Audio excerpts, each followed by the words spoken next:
The advice and opinions expressed by Dr. Grandpiche and her guests are meant solely as suggestion and should not be in any way construed as child-specific advice. Dr. Doreen Grandpiche is the Dr. Doreen is an expert in autism. Doreen Grandpiche. Dr. Grandpiche. Dr. Doreen Grandpiche. Dr. Doreen Grandpiche is a visionary in the field of autism. Now you can ask her questions on Ask Dr. Doreen. Good morning and welcome to Ask Dr. Doreen. We're back. I'm Shannon Penrod and I'm here with the fabulous and wonderful, I'm Carol Merriling it wrong, Dr. Doreen Grandpiche, who's joining us from location undisclosed. Good morning, Dr. Grandpiche. Good morning, Shannon. Good morning, everyone. It's been a while. It has been a while. We are back though, you guys. Today is September, what is it, the 4th? It's Third. The 3rd, 4th? It's the day after Labor Day, and we're back, and I can tell you it's the day after Labor Day because all of us here in Los Angeles had the hardest time getting to the studio this morning. It was cuckoo for Cocoa Puffs because everybody's back to school, everybody's back at work, but we are here because Dr. Grandpiche is here, and we're going to have an amazing Ask Dr. Doreen. Our topic today is how to master and maintain skills. We have a bunch of questions that have already been written in, but want to tell you that we love our favorite thing. I don't want to speak for you, Dr. Grandpiche, but I'm going to guess it's your favorite thing too, is when we get to talk to people live. Yeah, absolutely. We do love that. It is the most fun thing. So you guys can do that. We're live right now on Facebook, YouTube, Twitter, and about a dozen other sites. Our fabulous Chris Desmond is showing you on the screen right now all the different ways that you can interact with us. Don't forget that if you are listening to us in podcast, and it's likely then you would be listening after the fact, you can always still write into us as well. You can write in on AskDrDoreen.com. That's a great way to write in, or you can write to me, Shannon, at autism-live.com. And we really enjoy hearing from you guys, whatever it is that you, a lot of times we base our topics for future shows based on what you guys have written in. And we do have a couple of questions today about our topic. Oh, good morning to Susie and good morning to Anna. We're so thrilled that you're watching us live. We're back live.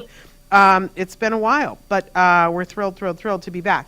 Also want to let you know, give you the brief disclaimer here. Dr. Doreen Grandpiche is a true expert in the field of autism. She's been working in this field for more than 40, I'm saying 40 years, which is absolutely mind-blowing to me because she doesn't even look like she is 40. But be that as it may, she is a brilliant expert in this field, working with people of all ages and abilities, from very small babies up through senior citizens. There is no one, and I've met a lot of people, there is no one who is better at taking the perspective of and advocating for individuals on the spectrum and for their rights, and for them to be able to fight for what's important to them. So I just so appreciate getting the time to spend with her answering your questions. However, there is no expert in this field or any other field that could give individual specific advice in this format. It would be a disservice to the individual on the spectrum. So we hope that you'll write in, be as specific as possible about what it is that you want to ask Dr. Grandpiche. Let us know where in the world you reside so that she can maybe have an idea of what resources are available to you. And then she will give you sometimes questions to take back to the experts who have eyes on the situation, and other times she lets us know information that we should know about that topic, which is just brilliant and life-changing for so many of us. Thank you, Dr. Grandpiche. All right. So that's my spiel, and our topic, as I said before, how to master and maintain skills. And we have had somebody who wrote in over a month ago and has been waiting patiently for their question to be answered. So they said, "Hi, love the show. Thank you both for all that you do. My son recently turned 3. We decided to forego special ed preschool for my son and focus on home-based ABA program. We still aren't getting 40 hours, and maintenance takes a long time as it's so repetitive and limits how many new topics are introduced. Can you talk a bit about maintenance? Also, my son still naps 2 to 3 hours in the middle of the day. He definitely needs it. This cuts a lot of ABA time. Should I force him to give it up? And again, she said he just turned 3. Great. Really good question. Again, yeah, before I start getting into the questions, Shannon, I just want to kind of apologize to all of our viewers because we took a long time off, and that was just because I was gone and then you were gone, and our timing was not correlated this summer. But it's really nice to be back, and we're looking forward to letting all of our viewers know that we are back, and happy to answer all questions live. So yeah, so this is a 3-year-old, and I'm trying to understand what is happening that is being considered maintenance. So usually when we learn through ABA, we do, one-to-one various techniques and protocols. And then when the child masters any single thing, it goes into generalization, which basically means that we try to make sure that thing that they mastered is being used in their day-to-day lives. And then like once a month or once every couple of months, depending on the child, you come back and check to make sure that the child hasn't lost that concept. It doesn't really often happen that you lose a lot of concepts. It's just that sometimes we're learning things so rapidly that we just want to make sure our kids don't get confused. That's maintenance. So maintenance itself shouldn't really be taking time. I'm thinking maybe you're referring to generalization, and generalization is really important. And it is a little bit more loosely structured than structured ABAs, but it is very important. But it shouldn't be delaying things significantly. If it is, you kind of need to go back and do more of the actual ABA, structured ABA, because generalization is, I'll just give you an example. It's like you learn a concept like, asking your therapist how they're doing, and then the team will want to make sure that the child is applying that same concept to various other kids, maybe teacher, parent, whatever, other people in their lives. So whatever they learn, whenever you learn something, we generalize across people, across settings. Those are the two main. Of course, there's other generalization factors like different times of the day, etc. But we want to make sure that what the child learns with their therapist, they're doing with other people and in different settings. So that's the answer to that. It should not be taking a tremendous amount of time.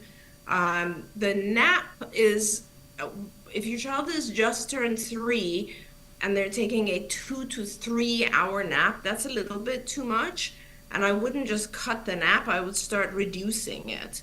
Because basically, after 3, kids, doesn't matter what they're doing, don't generally need to nap. And by the way, if you do reduce it, it'll maybe help your child's sleep overnight. So I would gradually start reducing it so that when your child is closer to, let's say, 3.5 or 3.8, so on, they don't need a nap anymore. So, or maybe even closer to 4. You can always keep a nap if you really feel like it's important to your child, but 2 to 3 hours is really long. So maybe drop it down to an hour maximum. So, and that should give you a little bit more time as well. It is important though to get your hours up. 3 is the critical period, age 3. So it's important to be really using your hours well. Absolutely. We're saying good morning to Autism Journey with Elijah. Good morning to you. We're so glad that you're here watching us live. That's wonderful. Okay. The next question that we have, and remember you guys, you can be writing in questions right now, but I do have some questions written in from before. Hi, doctor. I have a question. My son is 6, and he has very good language, but he's not able to answer on factual info. For example, when my sister asked him, "Did you go to school?" and he's not able to say, "I'm in summer holidays." how do I teach it? Or his favorite food, what his father's car is. These questions he's not able to answer. Even if I tell him the answer and ask that later, he is not answering them. Okay. Let me just write this down because there's lots of parts to this. Okay. So Okay, so here we go. So it's really important to, I think when your kids are learning English and they're learning, to speak, consider it as if they're learning another language. That'll kind of help you a little bit in terms of like figuring out what they should and shouldn't be able to do. Because our kids are learning a little bit differently than typical development. And so it gives you the understanding that when you learn certain things, it doesn't mean that you're going to be able to answer other things, just like another foreign language. So now if your child was learning a lot of vocabulary, let's say, and even learning specific sentences, that doesn't mean that if you change the form of the sentence, your child will be able to necessarily pick up right away. That's the same if you're learning a foreign language. Now, that said, you do want to make sure there's a lot of generalization happening. So let's say good ABA, when you're learning, let's say, a new concept, let's say the color blue, you want to make sure that depends on where the child is. If the child is in the beginning of a program, just starting to learn things, then we're only teaching it really in terms of like, let's say a receptive type of lesson. Like we will have the child match blue to blue, or we'll ask something like, touch the blue truck. And the child responds by touching a blue object or just the color blue. And we know that the child is starting to understand that blue is different than, let's say, red or orange or whatever. So that's just one way of teaching blue, right? But if I now come back to the same child and I can say that he has mastered the receptive identification of blue, I can't come back and say, what color is the sky? And expect the child now to say it's blue, right? Because he's only mastered it in a receptive format, right? He's not really yet learned that the color blue, the answer, like, first of all, he's not even learned it in an expressive format where I could show him an object and say, what color is it? And he could say blue. And he definitely hasn't mastered it in the form of an intraverbal, which is an object that's not even physically present. So we have to learn things in different ways before we can use them in different ways. Now, why doesn't that apply to typical development? Well, because typical development actually occurs over time, right? We learn things and we use them, and our age is increasing. And as our age increases, we have different opportunities to use those things differently. Whereas, let's say, a 1-year-old or a 2-year-old at home might be just asking for a blue object. By the time they're 3 and 4, they know that blue is used in multiple different settings and different ways and so on. And that's just because they're not learning in a very compressed period of time. We're learning over a long period of time. But with kids who have not learned a lot of language or been able to pay attention to it in their first few years, now they're like 4 years, 5 years old, and we're compressing all this information together and trying to teach them through very, very intensive means. So it takes a little while for the child to be able to just categorize things correctly so that they can pull out that information correctly. So don't worry about the fact that he's not able to respond to sentences that were not taught before. He will be able to do that as time progresses. Now, you said something else, though, that I want to address as well, because you said something about even if I tell him the answer and ask him later. And that, I'm not sure if that's not being able to give the answer because he doesn't understand the instruction or the question, or because you used the word later. I don't know if that's a memory issue.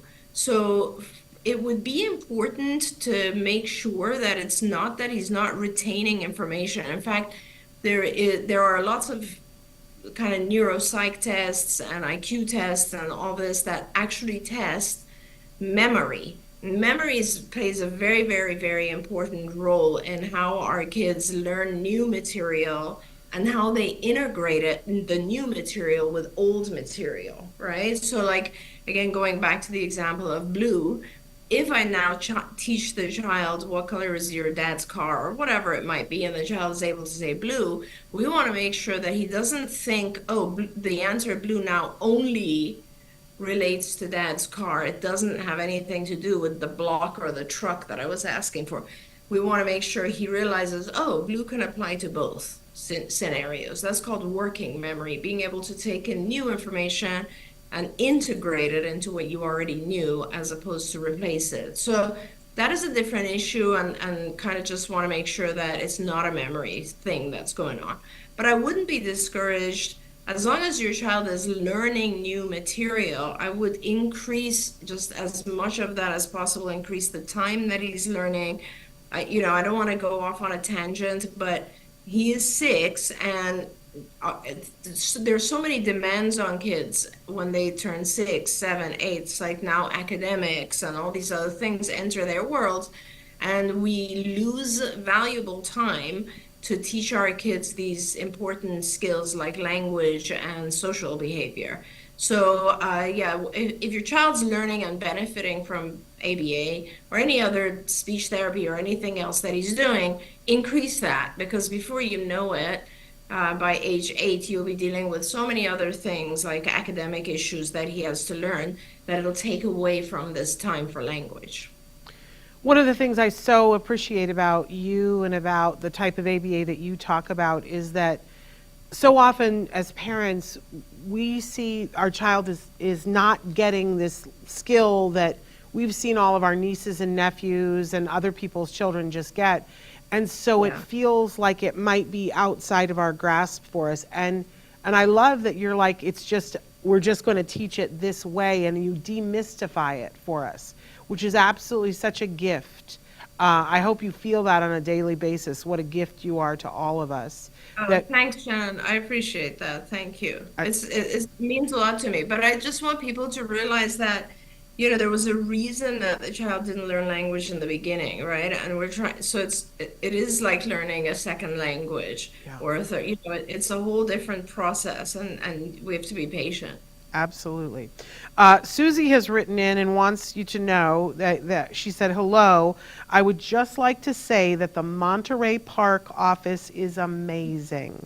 My son loves attending every day. We all love his team, and his BCBA is fantastic. We love hearing that, Susie. Thanks so much for sharing that. An Autism Journey with Elijah says, you are definitely a blessing. I know we're in agreement about that.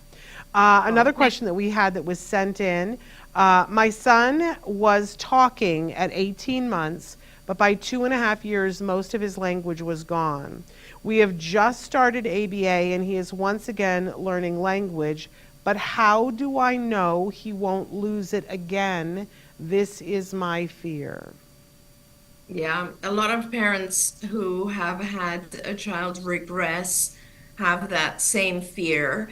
And I can tell you that it's over. It's not going to happen again. Like I rarely have the opportunity to be that definitive about something, but I want to tell you that that period of time between 18 and 24 months is a very common period of regression for kids.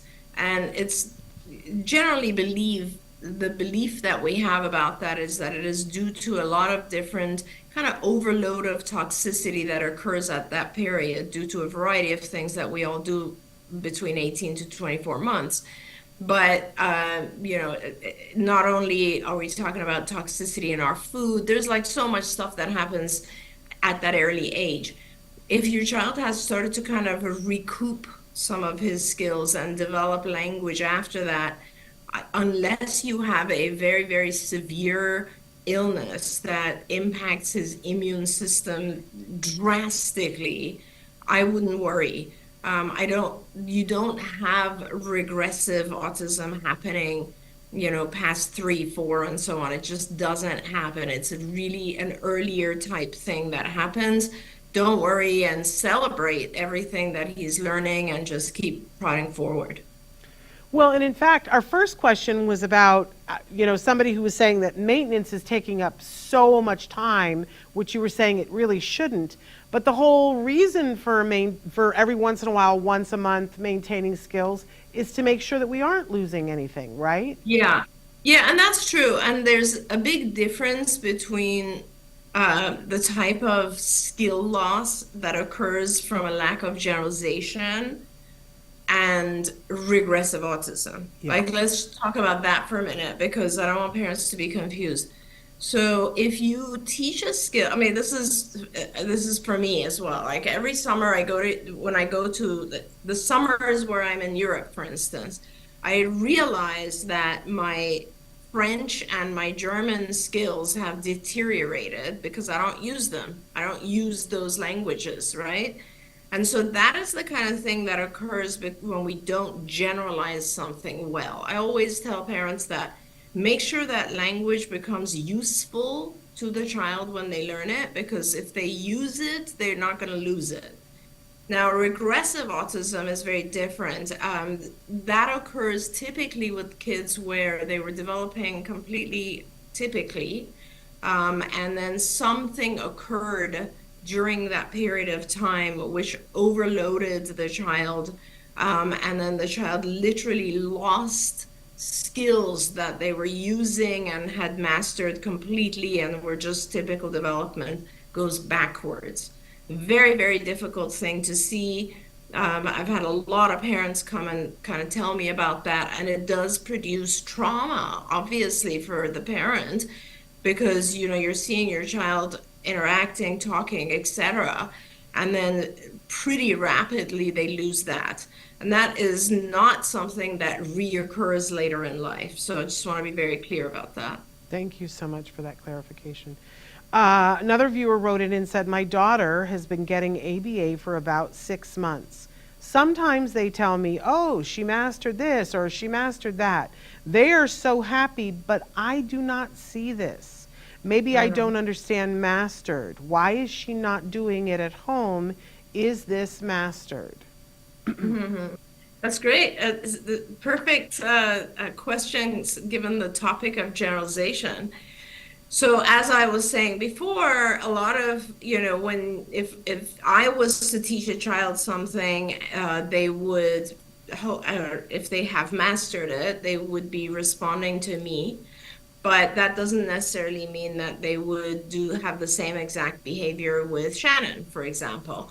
So, and that is the process of generalization. When we teach something, we want to make sure we're getting the same result or the same response across different people and across different settings.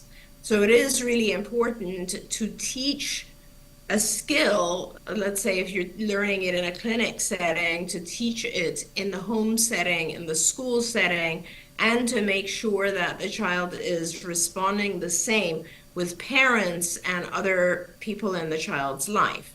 Now, when you're assuming you have ABA and you have a team, and the way that they generalize to you is they teach you, and this is where the importance of caregiver collaboration and parent education and parent training comes in.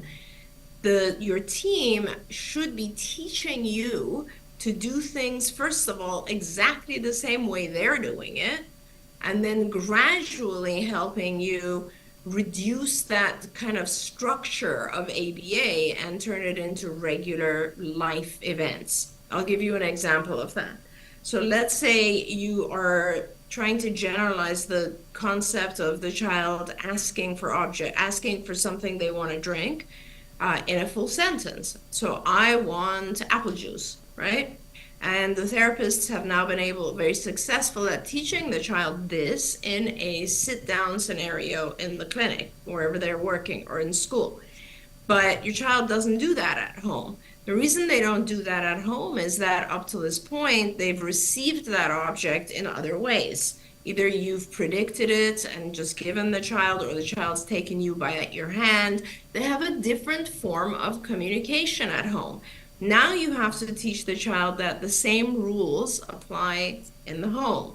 So if you want your apple juice, you have to come up to me, give me eye contact, and use a full sentence and say, I want apple juice. And then as you teach that, that means the way you teach that, by the way, is you do not reward the previous ways of the child communicating, let's say taking you by the hand, but you do reward them looking at you and asking you using language, full sentences, same as what they're doing with their therapist. And that's the only scenario under which you give them the apple juice. Under the other scenarios, you don't give them the apple juice, but you can prompt the child to ask, to use their language. Once the child has figured out, okay, I'm not going to get my apple juice if I point to, or if I take my mom there or my dad there, but I will get it when I ask for it verbally in a sentence, then they'll start doing that with you in the home. That's the process of generalization. You teach it across settings and across people. You don't have to do it across every single human being. Most of the time, our kids generalize naturally after the first like 4 or 5 additional people. And that's, by the way, that's part of the reason that we've always had teams of therapists, because we want to make sure that the child responds to different people the same.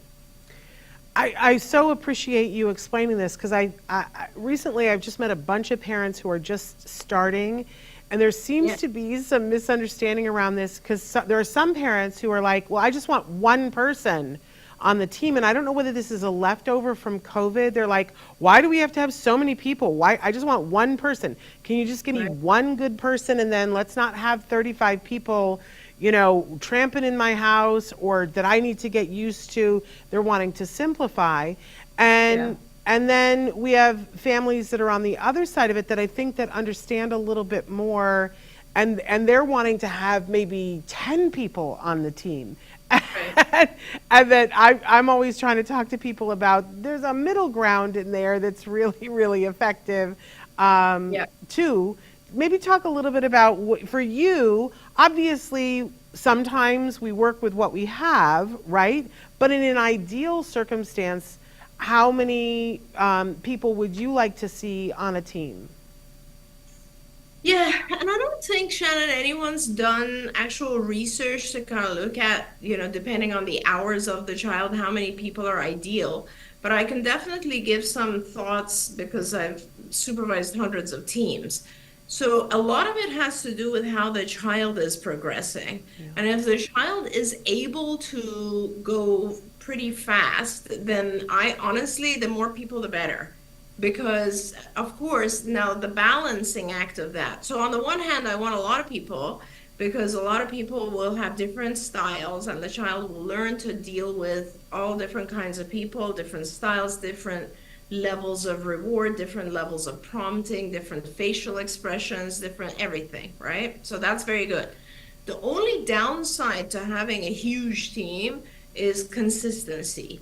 And so that means that if the child is actually getting stuck, or there's a behavioral contrast effect where they're doing well with some people and not well with others, and you have 10 people on the team, you got to make sure all 10 are doing things exactly the same in order to increase the consistency so the child can learn more rapidly. So really it's about balancing the size with how well the child is doing. New material, when it's new information, I definitely don't want a huge team. I want a medium level team. If I'm doing, let's say, a 25-hour-a-week program, which is pretty common now, I would want 5 people maybe on the team, plus my BCBA. If I'm doing a 10-hour-a-week program, I want at least 2, maybe 3 people, depends on the people and the sessions. It really varies, right? So, and you just want to keep an eye on the fact that everybody on the team is, that the child is moving forward. That's the bottom line. If the child's not moving forward, you start to troubleshoot, right? And one of the areas of troubleshooting is is my team consistent? Are they all teaching things the same? And if it's not, then you can downsize the team and make sure that you do a lot of overlap so people do things the same. Wonderful. So, Autism Journey with Elijah wrote in and said, we have given my son about a 2 to 3 months and documented his daily routine and his ups and downs. And we found a pattern. We decided to progressively take back on the dairy and carbs, and he has become a different child. He is more calm, and I want to tell you that when you gave us some advice, it worked. We are pleased and have a huge thank you. My son is very active and energetic, so this is a relief. He doesn't ask for milk, cheese, or carbs much anymore. And they sent a blue heart.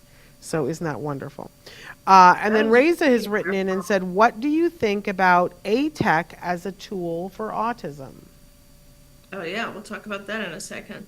But yeah, congratulations for Elijah's mom, because that is, as you know, Shannon, not easy to get rid of dairy and carbs. So that's really hard. But good job. I mean, I can tell you that it's funny, right before we got on the call, I was reading an article about how a lot of kids not on the spectrum improve significantly when they're on steroids, right? When they take steroids for one reason or another, and that is all inflammation, obviously. And I was trying to look up like other ways to reduce inflammation, because we know that our kids struggle with inflammation, which affects not only their GI tract, but also their brain. So, one of the things is changing the diet and making sure that you are eliminating things that are difficult for our kids to digest and break down. And you've done that. So that's fantastic. And congratulations. I hope that it does a lot of good on an ongoing basis. Amen. So I just want to touch that. The ATEC is it's a good test. It's a questionnaire, and it will help you look at how your child is progressing. I really always recommend that people pick a questionnaire that, there's lots of questionnaires out there, but a questionnaire that helps identify kind of the symptoms and the severity of the symptoms that your child is experiencing. Because anything you do, whether it's a medication or a diet or improved sleep or intensive ABA or speech or OT, anything you do, you want to be able to see improvement. And being able to do the ATEC now and do the ATEC after, let's say, 4 months or so, and see if there is improvement is really important. So I think that's the value of all of these tests. Wonderful. Autism Journey with Elijah wrote back and said, oh, it was hard, but consistency is a huge thing. And they said, trust me, I wanted to give up because it didn't look like an end, but we did it, and we are so happy. So thank you so much. That's awesome. It is that perseverance thing that can be so hard.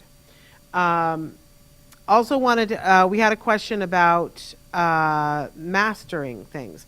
My son's team is working on safety crossing the street. I love this, but I am just terrified. How will they know when he truly has it? I live in fear of the first time they let him cross the street by himself. Can you talk about mastery when it comes to safety goals? Yeah, that's a hard one, right? And depending on how good the team is and how many resources, I guess, they have, you could definitely continue to kind of manufacture the setting so that it gives you some ease. So in other words, they could select a very empty area of town or a street that has very, very little activity going on. Pick a weekend morning when no one's traveling and have a couple of the therapists or people cousins, nephews, whatever, drive with their cars to see if your child has actually mastered look right, look left, look right again, and there are no cars, now I can go.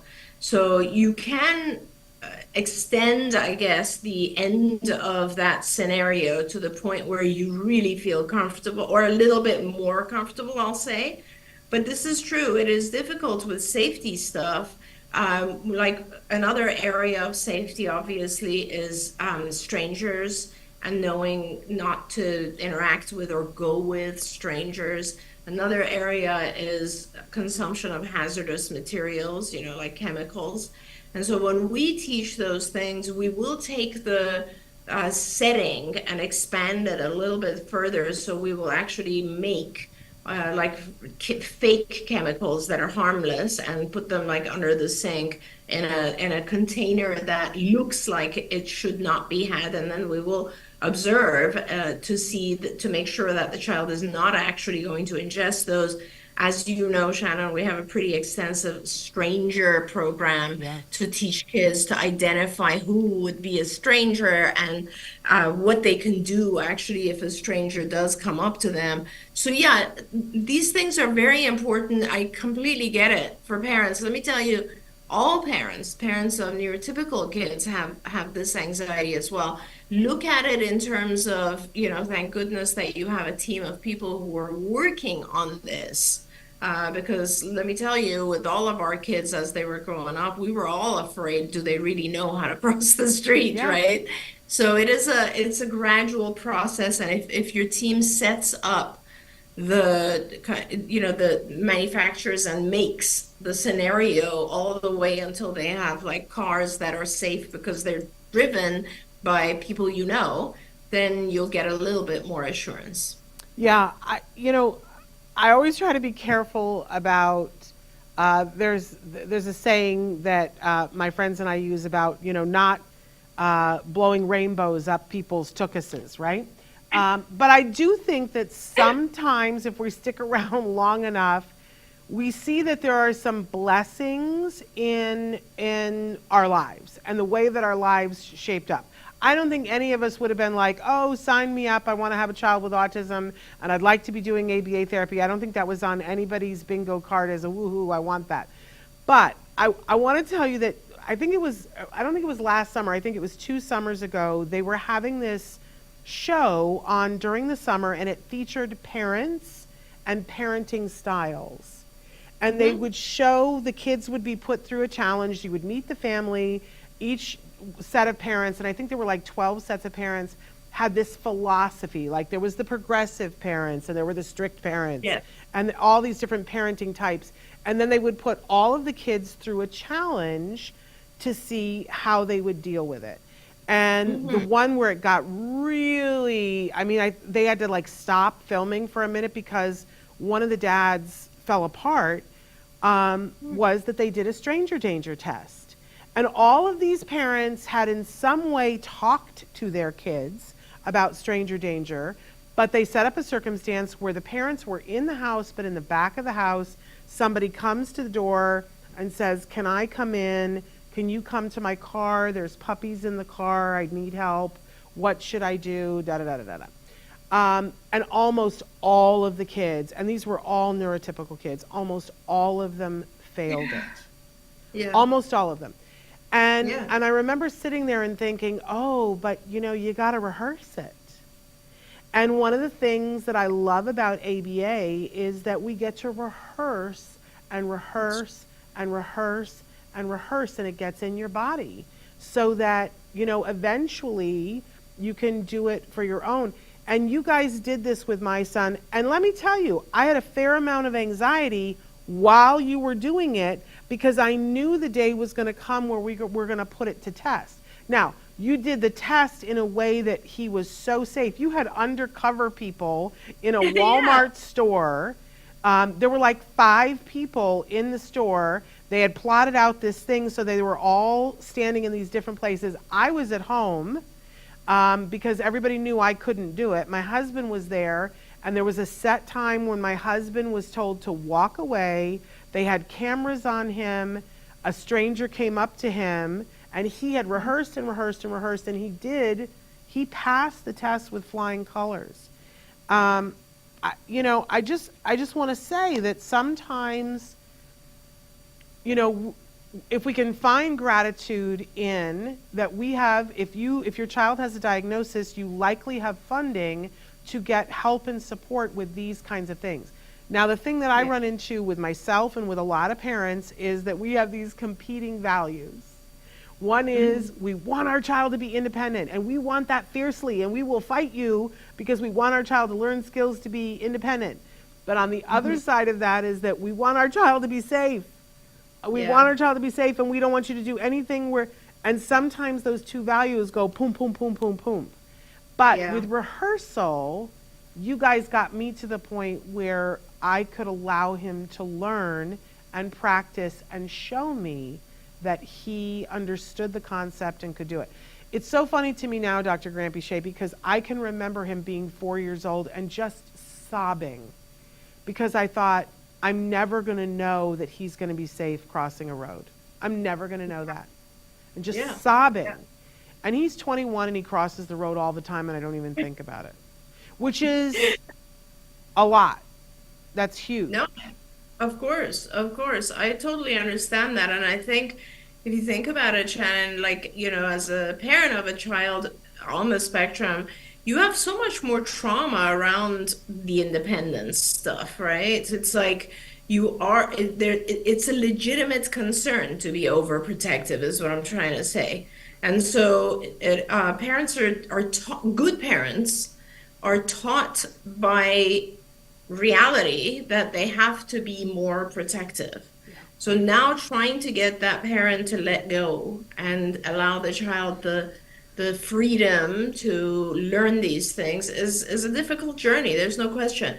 But you are right. Everything that we do, and especially when it comes to things like safety, which are, you know, by nature, you can learn safety in a clinic, but it's never going to generalize unless it's actually on the street, right? So with a car or with strangers or so on. So safety is one of those things where the generalization of the skill matters a lot, right? So all the rules that pertain to staying away from strangers and all that sort of stuff, those are very, very important.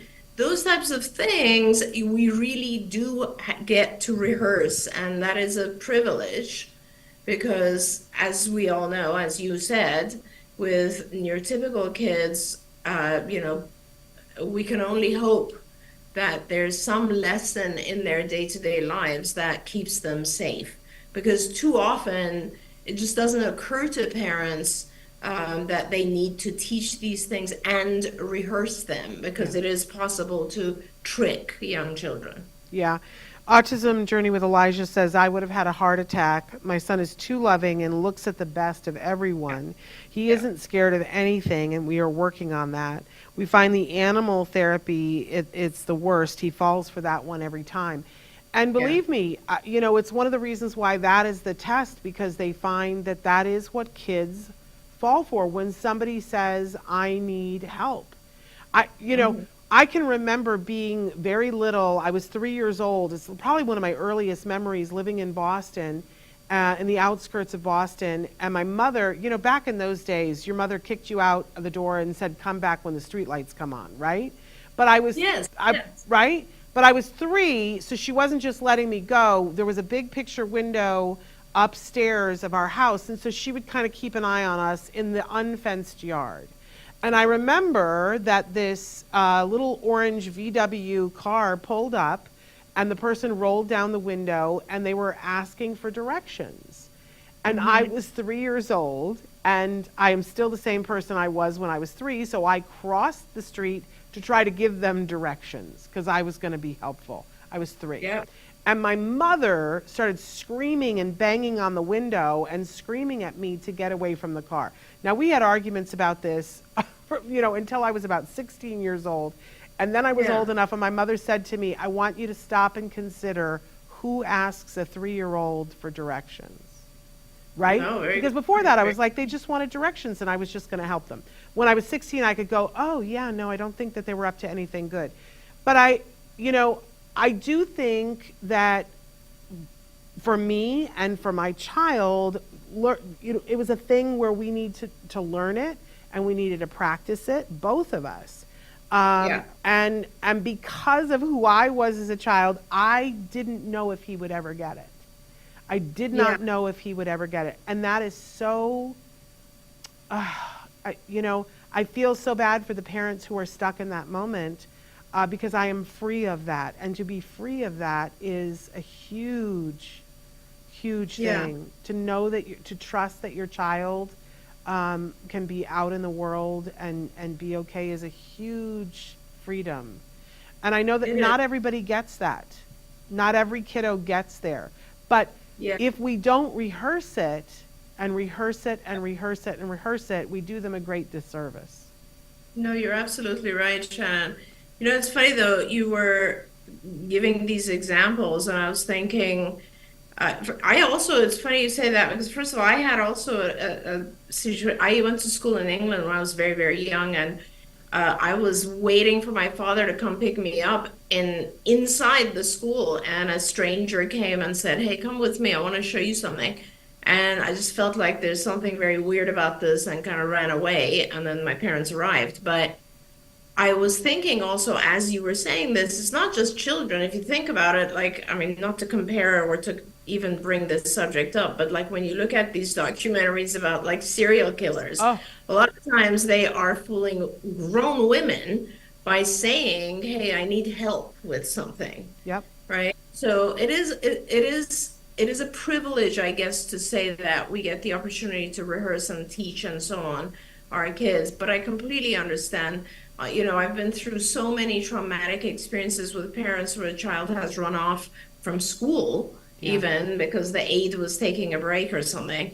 And I can understand how scary it is. I mean, it is, typical children, neurotypical children, when they are I remember when my youngest was like outside the car, in the back of the car, and I couldn't see her, and I panicked, right? Yeah. For one instant. I can't even imagine what it's like when you know that your child is unsafe and maybe even unable to communicate. So that makes it so much harder. But the answer to all of these things, I think there's a lot of stuff that we get overwhelmed by. And sometimes, I'll speak for myself, sometimes that causes paralysis, where I go, I don't know what to do, and it scares me, so I'm not going to do anything. But I think that action is the key to all of this, and it helps so much when you're working with other people who already know how to do it. Now, we have a lot of videos here to help people to know how to do all kinds of things, but there is nothing better than working with a team of people who can help you to get through it. So for everybody watching, you mentioned caregiver collaboration before, and parent education and parent training. There are all kinds of ways that this is available now. I'm seeing this disheartening thing, Dr. Grant-Pichet, where I'm hearing from a lot of families that are not, they're not card families, let me say that are with other providers, that they're telling me that either they're not getting any of that, or that they found out after the fact that their team had a goal for them and didn't tell them what the goal was for the parent. And they like, and I just don't even know how that's a good teaching tool. But if you're working with any team, ask them about these kinds of things. Ask them to teach you how to do them, so that's the most empowering thing I know. Absolutely. I totally agree with you, Shannon. And I think it's a variety of different issues. There are scenarios where parents are just overwhelmed with their own lives, and work and maybe other children and whatever. And so they just feel like they don't have time to learn all these things. There's another scenario, which is the individual who is supposed to be teaching the parents feels ill-equipped, or feels like they are, who am I to be teaching a parent when I'm not a parent myself yet? Those types of things. There's lots of different reasons this doesn't happen, but I completely agree.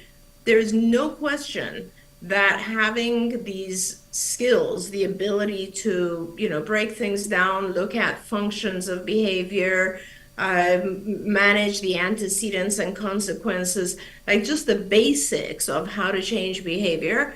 Oh, it's so empowering. It's so empowering with your child. Yeah, absolutely. I love that Autism Journey with Elijah said between that and elopement, the biggest frightening thing I face each day. And I just really, I'm sending you a hug, because I remember being in that phase. I love being the ghost of Christmas future and telling folks that it does not have to be that way forever. That when you take the kind of action that Dr. Grandpichet is talking about, and you learn these things and you rehearse them again and again and again with your child, it's like creating the Grand Canyon. It's slow.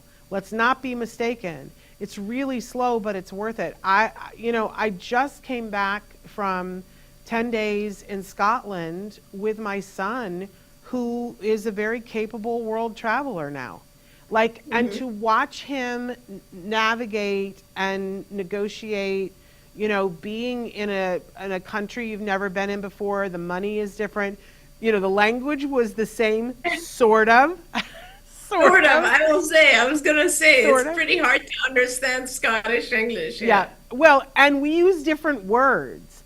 I got off the plane and asked somebody where the restroom was, and they thought I was going to faint. They were like, restroom? What is that? And then, Jem came over and said to me, you have to ask for the toilet. And I was like, toilet?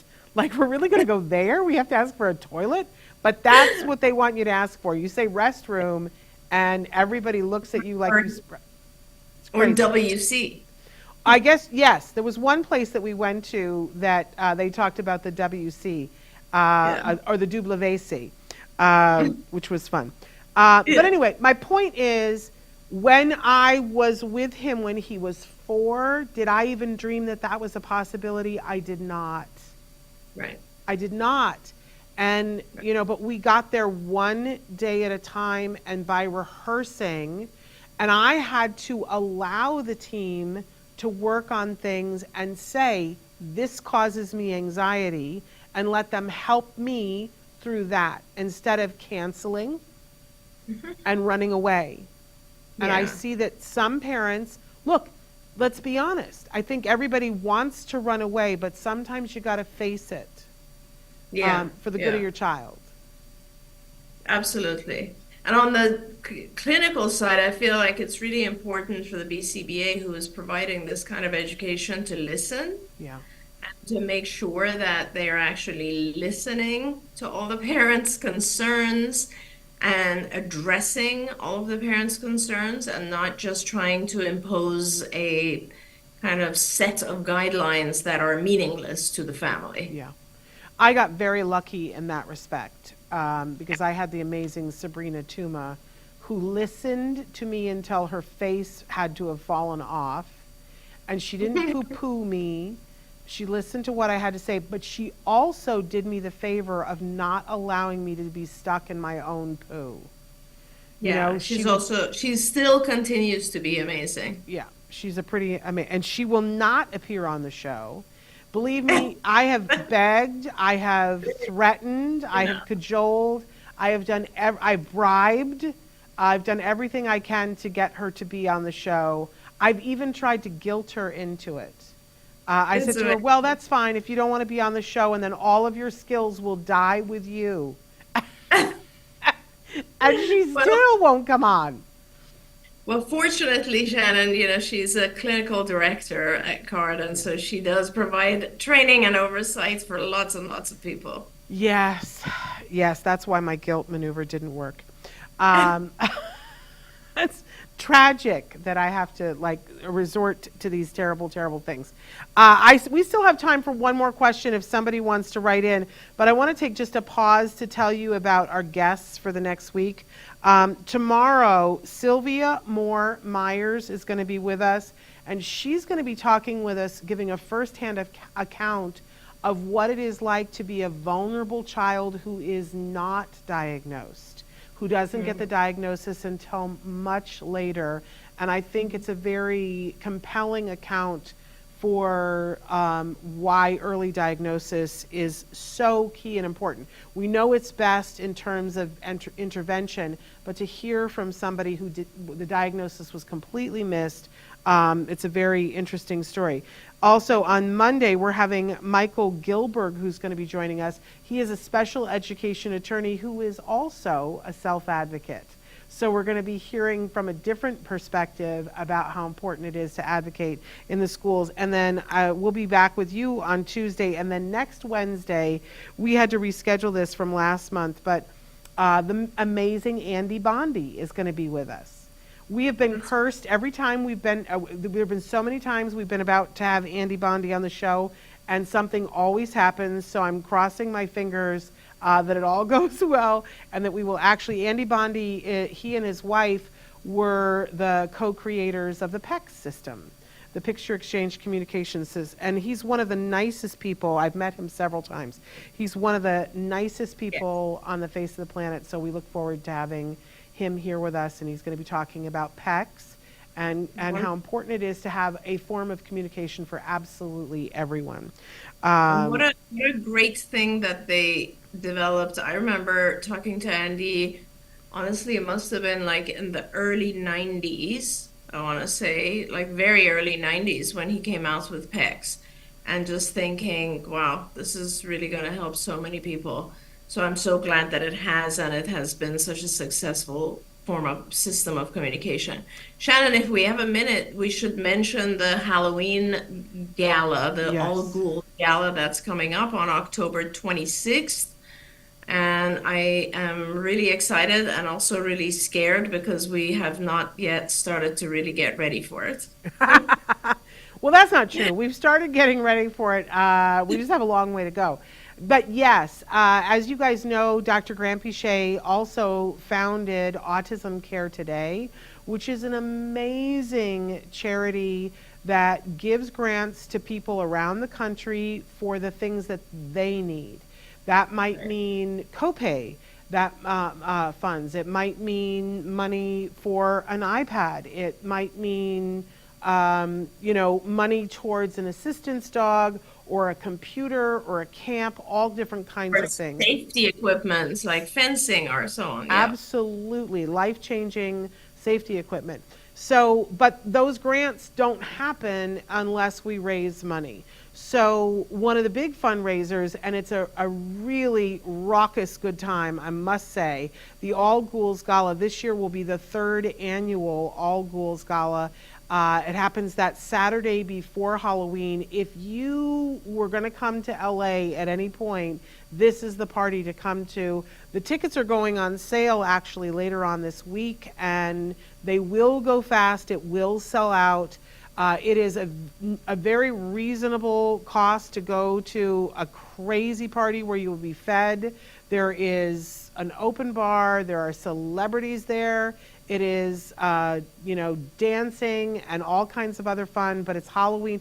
It is a costume party. You must come in costume, but there are some pretty amazing costume awards that are given out throughout the party as well. Dr. Grant Pichet is there. I'm there. So many of the people that you see on the show that are based in LA are there. So it is the thing not to be missed. All Ghouls Gala. We're going to be talking about it a lot more in the coming days. So I also want to say hi to Rodney. Rodney was with us. Hi, Rodney. So glad that you're here. And I'm glad that you guys like the schedule. We got through all of the questions and we're out of time. But Dr. Grant Pichet, I really want to just take a second and thank you. Whenever I have 3 minutes away from you, it reminds me how grateful I need to be when I get 3 minutes with you.